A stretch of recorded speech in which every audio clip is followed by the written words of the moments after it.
I thought I was I thought I was stronger than I am. Um, but I found out that I have triggers. I'm going through a situation with my daughter who's dealing with suicide ideations and different things like that. And I brought together a prayer team for her, and I thought I would reach out to them because there was a concern I had in my heart. Most of the things I'm concerned about is the things of God, like if I'm walking the walk right, or I'm a writer creative, and so I just had this burden and some things that have happened in my past that I needed clarity on because it keeps coming up. So I said I'm deciding to deal with it, and I thought I would reach out to people I normally don't reach out to. And I did that on last week. As I did that, I found myself being blocked. They're not answering my call. And it wasn't just one, it was everyone I reached out to. And I could feel what was going on in phone on the other end of the phone. And it it made me feel some kind of way. And then I got a hold of um one other person, and that took me over. That's when I realized that um something was going on in my heart. God began to talk to me about my heart. I didn't realize that I am almost like traumatized or whatever. And I realized in that moment that what it did to my emotional state at that moment, it put me on defense all day. God telling me to let it go, I wouldn't gonna let it, but it just put me on defense all day, and I couldn't let it go. And um I wanted to tear down some stuff.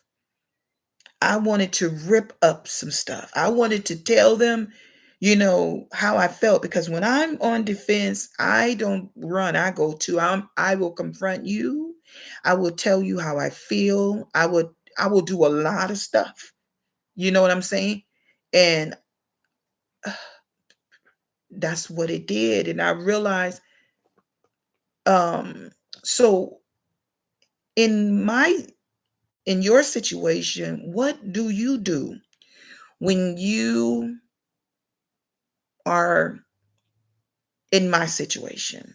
I want to talk to you about that, so that I want to share it in such a way of some 7 incidents that I ran into.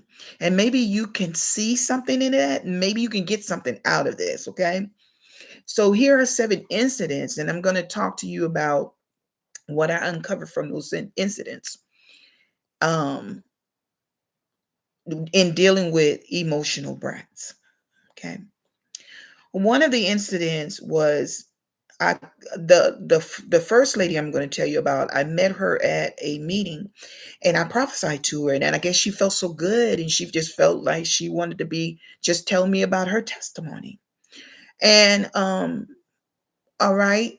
She was one that I had called. And when I called her, I could feel this vibe on the phone. I could feel this like she don't want to be bothered. I could tell because she didn't answer right away. Normally when people want to be bothered, no matter where they are, they'll answer their phone. They'll say, "Hey, I'm in a meeting. I'll call you later." Okay. That's what all of us do. The ones that answer my call, that's what we do. She didn't do that. And so I instantly I knew something was wrong. And then I called back again to confirm my suspicion. It was true. So then I called the next day, and no answer. And then I called back, and when she answered, she has attitude.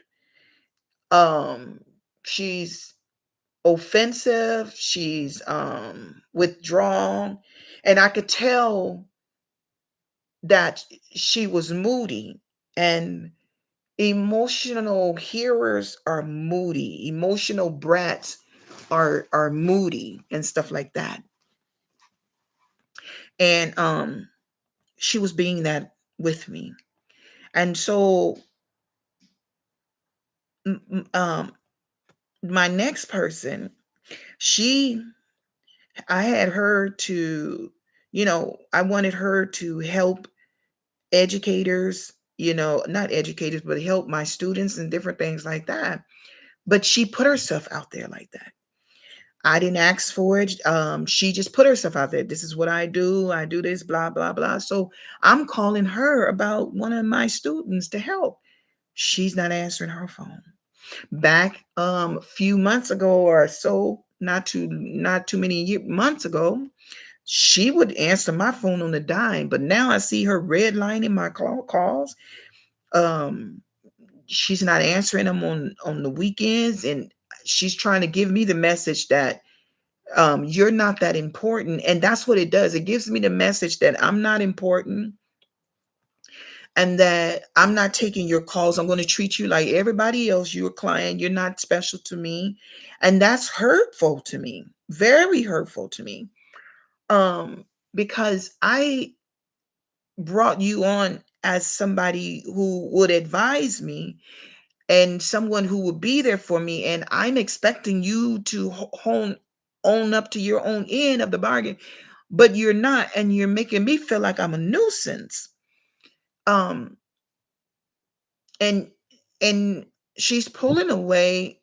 It's I have my suspicion is because I wasn't there for her when she didn't get this position that she wanted, and I didn't immediately call her. So now, after that, I'm being treated differently, or I'm being treated differently because I was only important when I was helping you.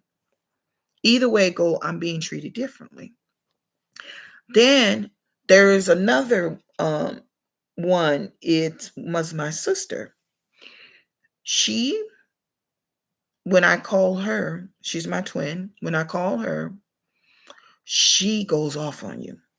She totally goes off on you when you don't when you come to her and ask her for a question and ask her about your problems. It flips. She flips it on you and she goes off on you. She started going off on you, getting angry and mad. And I know she's mad at the situation, but she will call you out of your name and just become emotionally abusive. Just cussing you out. It turns into a huge debate and argument. She start throwing tantrums, and that's what emotional brats do. She starts throwing tantrums and cussing you out. And then my other sister, I brought her on as a prayer person. And but not my twin, but I brought this one that I'm going to talk to you about. And so I called her last week. And when I called her, she's not answering her phone. And then I wait for the next day and I call her. She's not answering. And I call the whole week. She's not answering her call because I could feel she's pissed off about something. And finally, when I do get a hold of her, she says, "Girl, I've been going through. And her going through is because my daughter told me that she's been ignoring her call. So she's pissed off about that. And so she takes that out on me. Emotional brats do that. And she takes that out on me. I can feel when I call her, she don't want to talk. She don't want, you know, she's been looking for me to talk and get in our situation, but then when she's in the situation, she can't talk to me. You know, you're supposed to be open. You're supposed to be there. You're supposed to have my back. You're supposed to help me carry this burden. But all you're thinking about is yourself. You talking about I'm going through and I'm feeling this and I'm feeling that. Emotional brats, right? Having tantrums. Then I felt, okay, let me talk to some leaders. Let me talk to a leader. And I began to I'm walking treading lightly because I don't want them to beat me up because I'm calling them. So I don't want to feel like a burden or anything like that because everybody else, I am a burden to. I am a burden. And but yet I brought you on to be a burden because didn't God tell us to bear one another's burden? So, yes, they're going to bring burdens to you.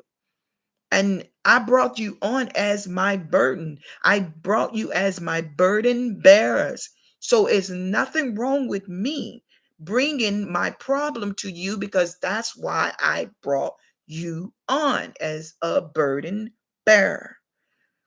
And my next person is acting up too.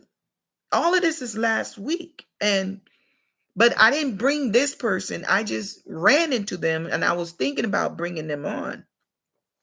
My daughter didn't like this pastor. Straight up, she said that she was judgmental. She said a lot of things about this pastor. And I decided I'm not going to be a part of her church because of what my daughter sees. Normally, when my daughter sees it, she sees it. And I do not ignore what she sees. I would be stupid to ignore what my daughter sees because she's a seer. Um, but I decided I would call her for her advice. I wanted to see her take on what I'm dealing with. It has to do with a character flaw. Am I wrong? Speak to me, minister to me. I needed a word concerning this flaw that is bothering me. Are you hearing me? And I couldn't get past saying hello because I'm softening it because I know that I get on people's nerves. My burden is too much for them. For these people, I would say these people. And these emotional brats, right? And so I'm not knowing if she's an emotional brat, but then I asked her how she's doing. Her emotions is good. But when I shared with her what I was seeing and God was showing me, and I saw confusion and stuff like that, and I began to talk about her. God, I said, all of the things that you're doing, God is going to take them and put it in one spot. I felt her get cold. I felt her go silent on me. Her mind, everything. You ever felt somebody you have to say hello, you there? Because they abandoned the they abandoned you emotionally. She went cold turkey on me off that line. Even though her body was there, she just got off that line, right? And I was like, why are you getting upset? She had this pious attitude about her. Piety covers up pride. It's disguised by pride.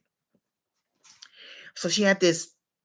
So I began to, question myself. I began to be uncomfortable to even finish.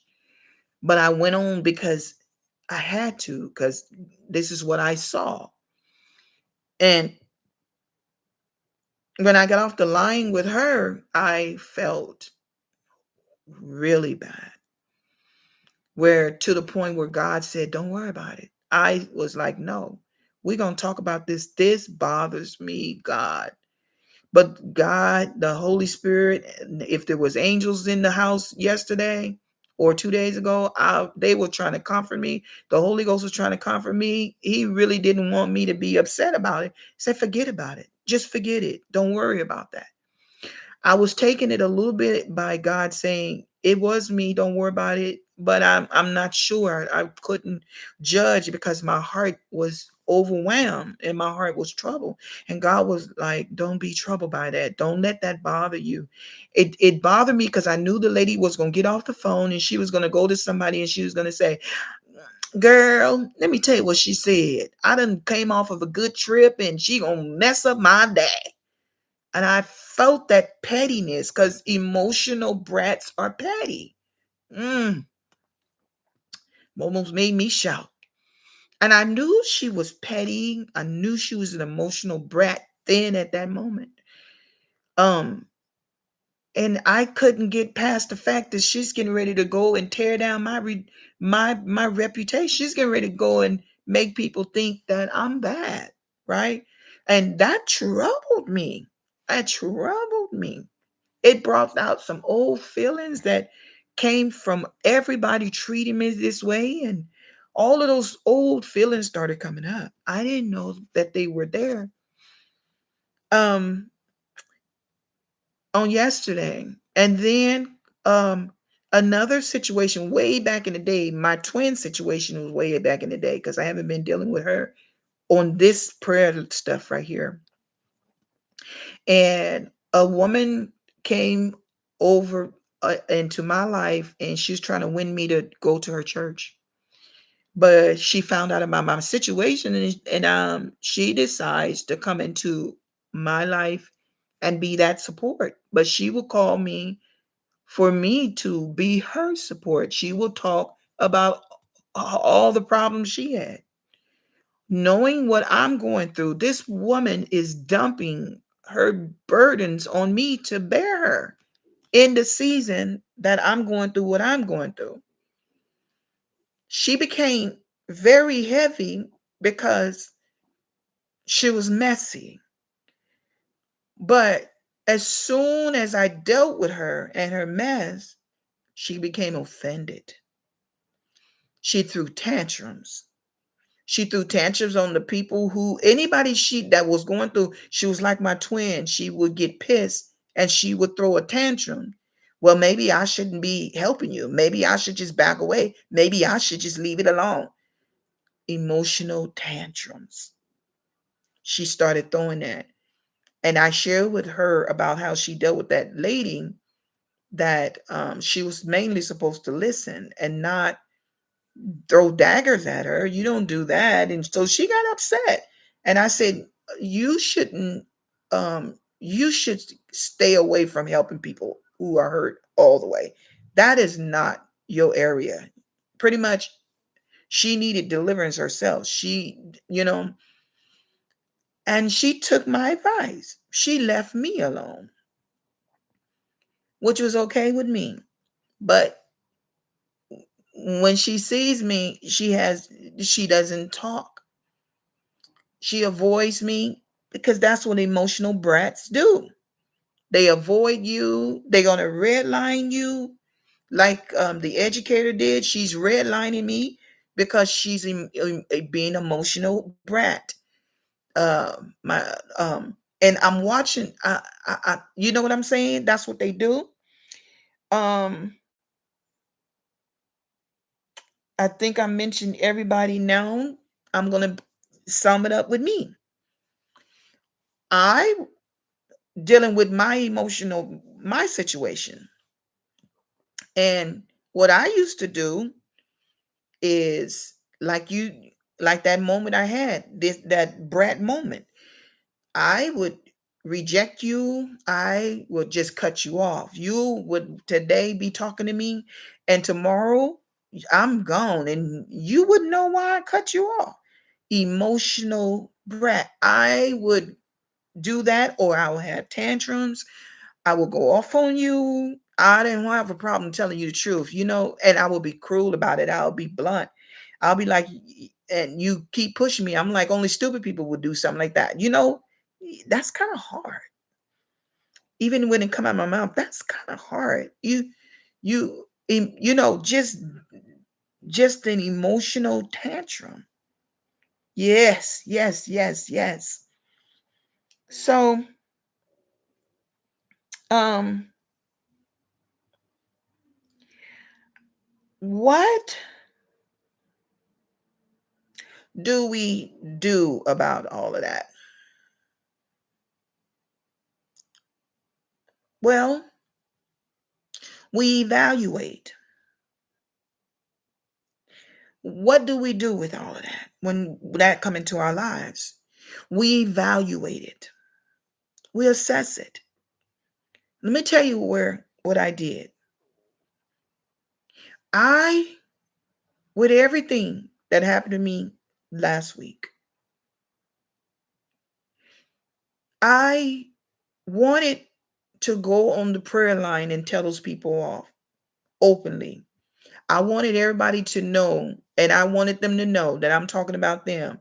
And all of the 20 people that is on my text line is not like it's like on my phone text.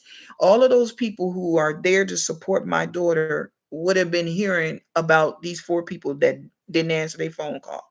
I was going to get on there and say, you who don't answer my phone call, and I was going to tell them off. But that would have been bad. So I evaluated it. I evaluated it and I had my tantrum behind the scene. Have your tantrums behind the scene. Say what you want to feel what you want to feel, but finish that tantrum out. Don't, I had to evaluate, do I want to keep these people on the prayer line? But I also had to evaluate myself. Where did I go wrong?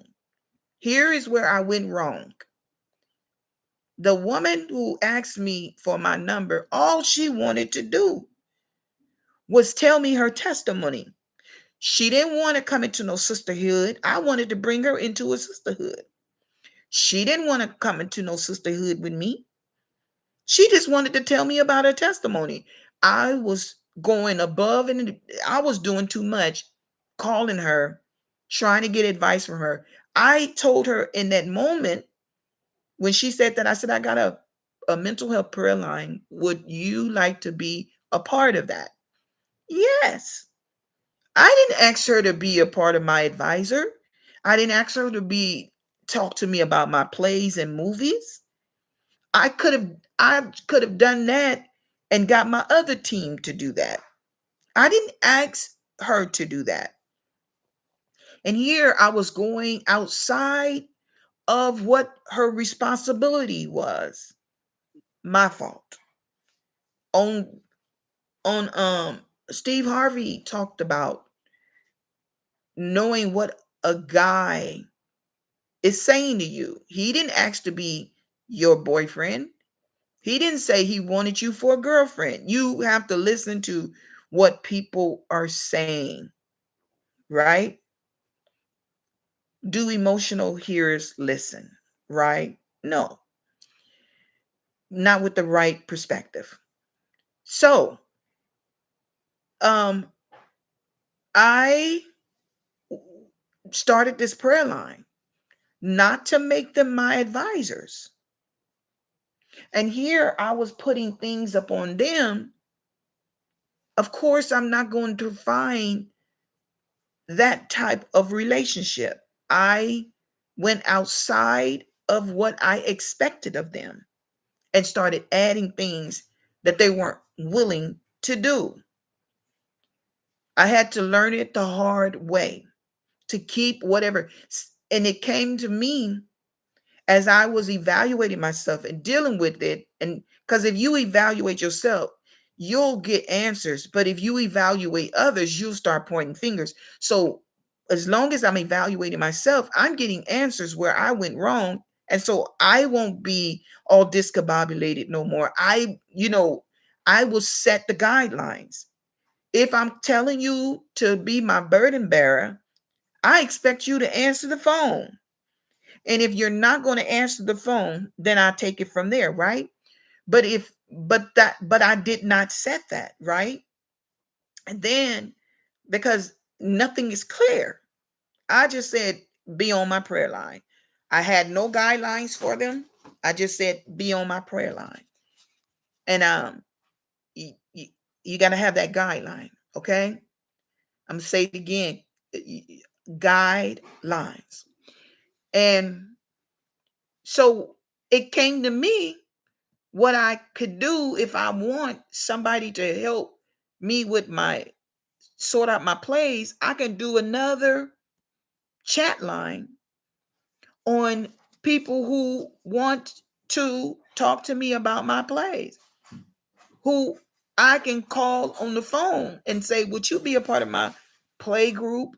My screenwriting chat line, you know, and I am going to need therapists and psychologists to evaluate my characters and everything like that. We'll put them on the line too.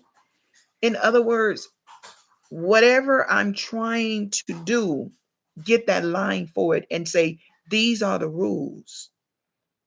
I need to be able to call you. And if I'm not going to be able to call you, let me know. Then you don't need to be a part of this chat because what's required is that you be available. But I didn't do that with this mental health prayer line, right? So I had to take the fall for that. But I thank God for the wisdom that He gave me. But also, another thing that I had assessed and evaluated, I cannot pull emotionally brats, emotional brats into this circle that I have because they are easily offended. The woman who invited me to her church and that couldn't take rebuke, couldn't take the truth because the emotional brats can't take the truth. Uh, Emotional brats look for people to tell them things that they can bear. Well, she was the worst person that a leader could use in her ministry to bring to God because she got offended and abandoned me. Now I can't even be a church member because we are at odds with each other. She's at odds with me. I don't want to be a part of a church where your member is messed up, where your member is looking at me sideways. So even pastors and leaders have to be careful of these emotional brats. You can't put them in leadership. You cannot put them in your adult circles because they're brats, they're babies. They need to stay as the disciples until they get holy, until they get right, until they get the pain out of their life. You cannot put broken people in leadership. This is proof you can't put a brat, an emotional brat, in leadership, right? So, and it brings me to how I was an emotional brat. And I see why the leader at my other church had us as ministers in training. Some of my stuff was bratty, but what I was dealing with wasn't wrong. It was wrong done, but the way I handle it. I want to say to you, wrong is being done to you.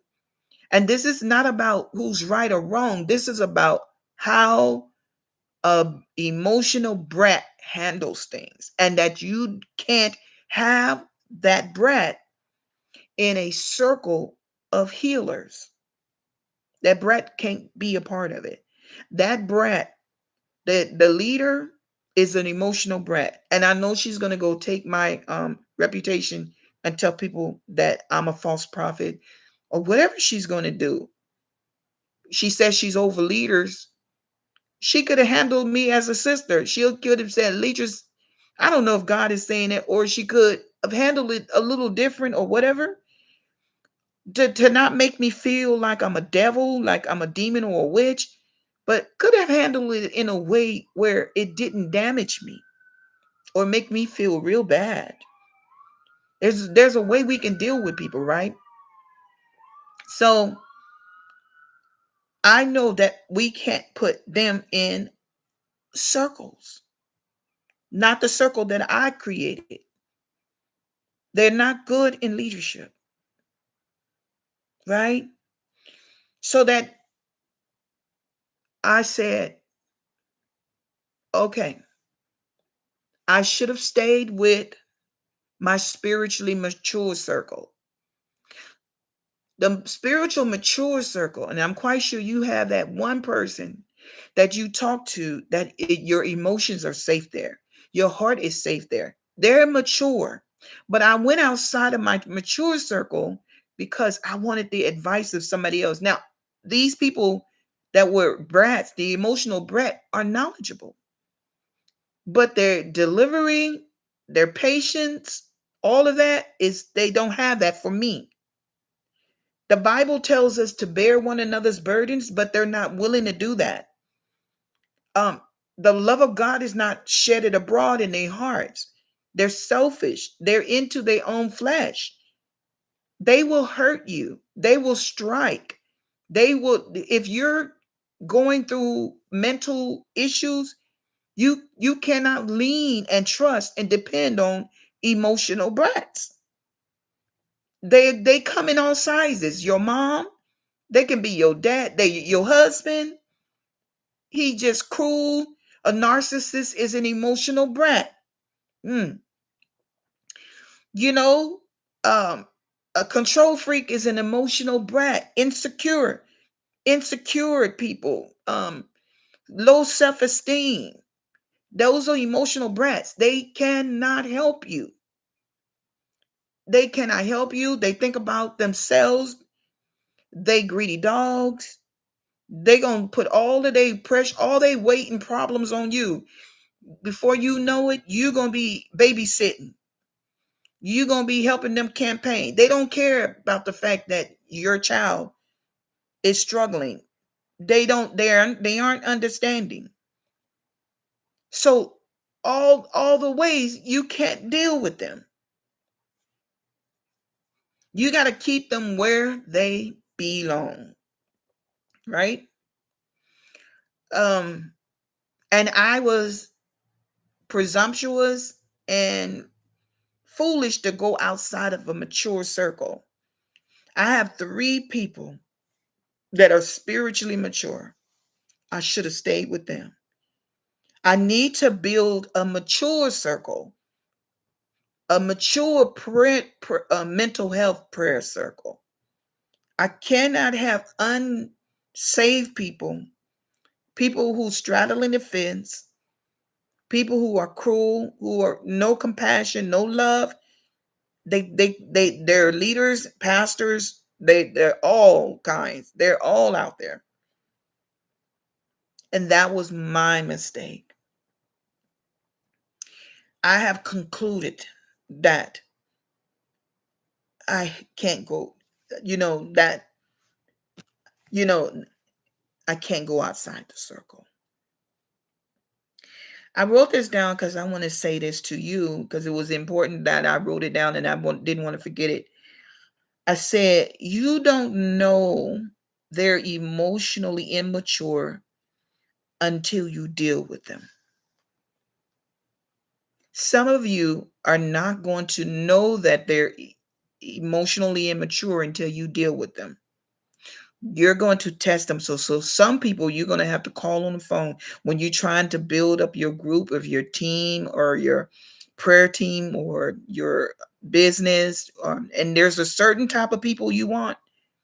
That goes with anything. If you want to know if you got that type of characteristics, you're going to have to call them up and you're going to have to test it. You're going to have to test it. If you're looking for some patient, you have to test that. You're going to see if they're there for you, if they're workaholics, if they're hard workers, you're going to have to give them a task. If they quit, then you fire them. You get rid of them. Don't bring them on your team. Give them a task and say, "Hey, put this together." You have to test it. If that don't work, keep going until you get your team, the team you are trying to build. And I'm bringing you emotional brats because you cannot bring them on your team. You cannot bring them on your team of leadership or certain areas. They may fit in another area, but you cannot bring them on the area that is most important and vital because they're not trustworthy. They will tell your secrets if they get mad because they throw tantrums. And one of the tantrum is to tell everybody what you did to them. Okay? That's emotional brats. There is a scripture in the Bible that calls them emotional hearers, and I believe it's in Matthew 5. I didn't get the chapter, but I believe it's in Matthew 5 that it says, the kingdom of God is likened unto this, unto man sowing seeds, and some fell by the wayside, some fell among thorns, and some fell on stony grounds. And I'm believing the emotional hearing. I didn't look it up, forgive me, but the emotional here is the stony ground. And the seed couldn't get into the ground because the ground didn't have, because there was no earth for it. And so go and read that and you will understand the emotional brat.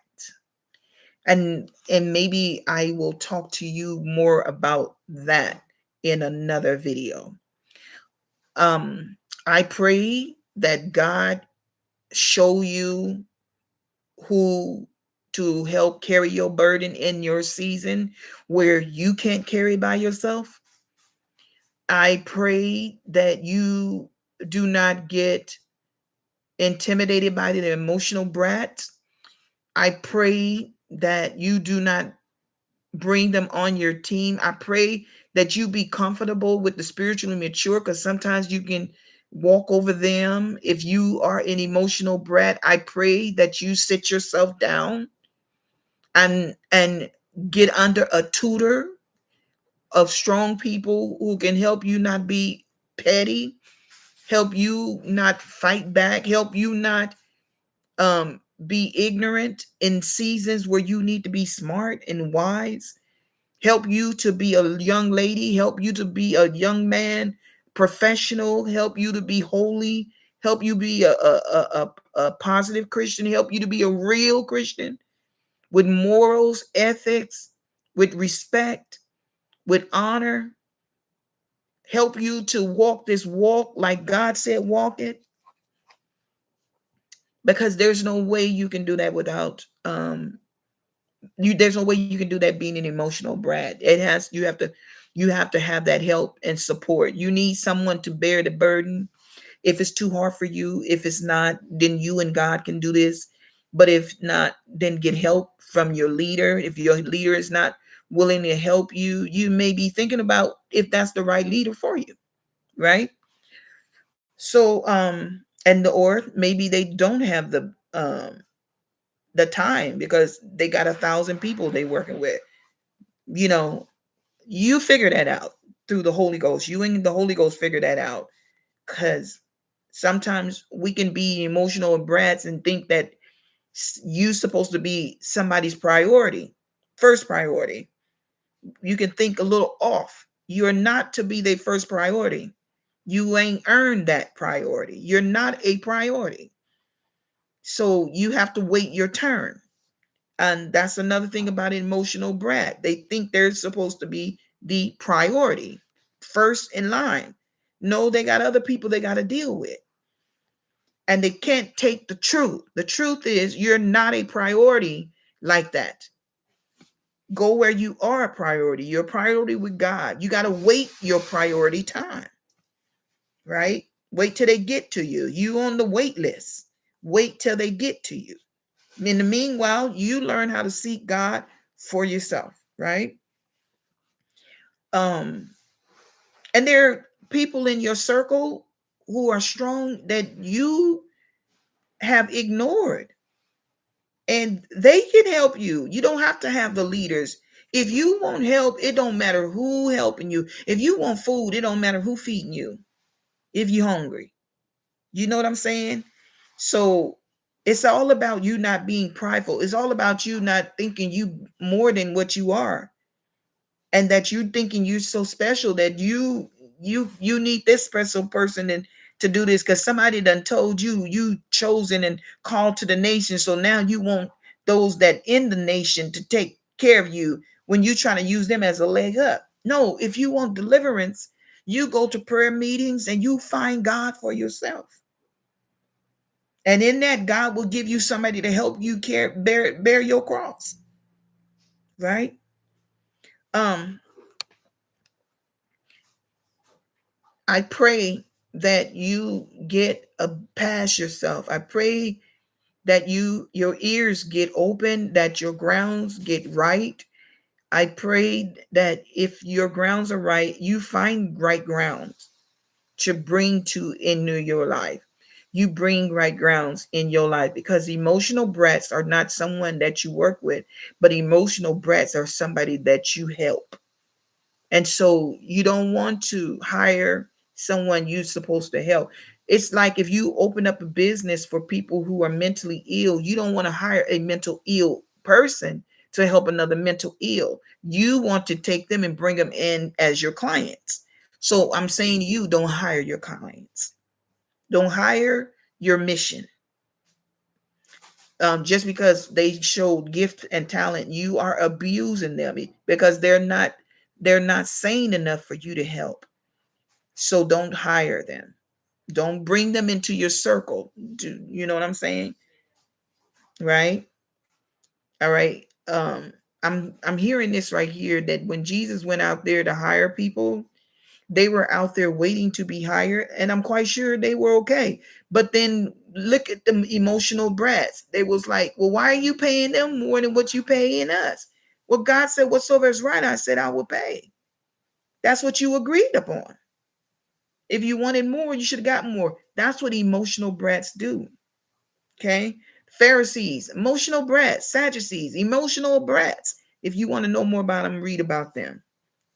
Read about people who have problems with other folks' blessings, like the son, the prodigal's oldest son.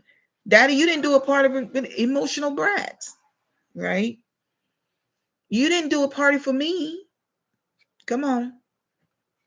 Man, you could have had a party every day if you didn't even ask for one. Emotional brats. All right. I pray that that's not your circumstance. I pray your strength in the Lord. I really do. That whatever has been unearthed through whatever situation, I pray that you fix it. You fix it. Just don't pray. Fix it. Fix it. Okay. And look at yourselves.